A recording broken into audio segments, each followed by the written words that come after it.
My name is Inari and I'm an architect living in Helsinki.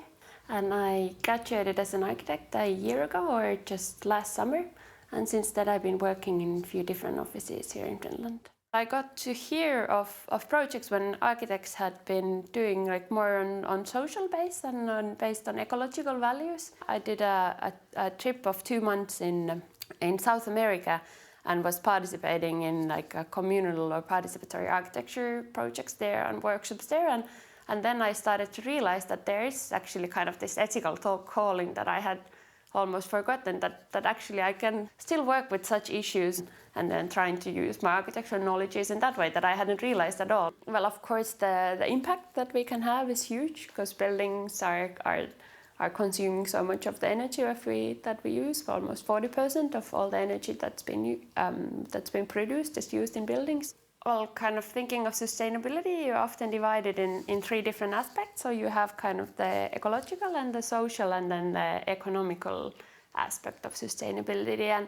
And it kind of felt that the ecological sustainability in architecture and building design and design in general was taken very seriously. So there was already a lot of efforts in the highest level of society, like the ministries, and they were already focusing on how to do low energy building. But then maybe it was more like the social aspects that I felt that were not considered that much.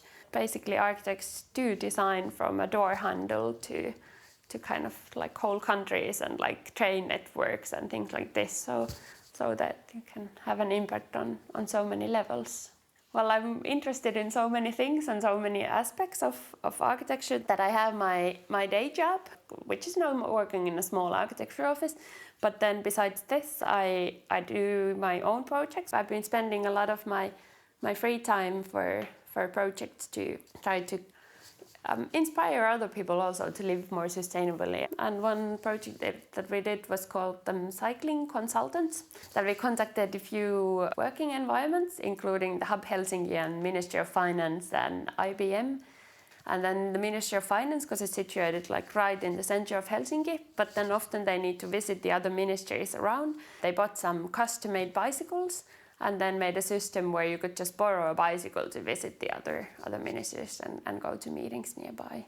Then we have a company that we've just established a year ago called Wasted Space, which tries to utilize like more unused spaces. We did a small urban gardening place on the roof terraces of Nokia headquarters, where something like 50 of their workers could then also have like their gardening boxes to grow some vegetables, and also with the same idea of getting people from different departments to get to know each other. Denser societies and denser cities are more sustainable, so then designing the cities to be pleasant enough to encourage people to live in a sustainable way. There are like certainly things that or like some choices that I'm making. For example, I'm not really flying on my free time, and then trying to choose vegetarian diet when I can, and then living in the city and then moving around with the bicycle.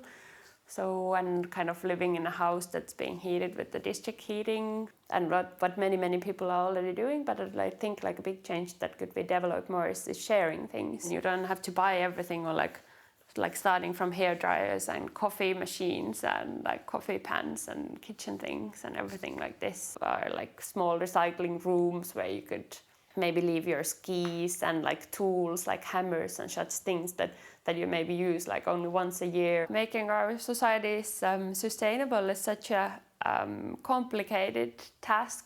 So then kind of you need to combine like both big solutions, but then the small ones, and then always see like an individual situation on its own, or like kind of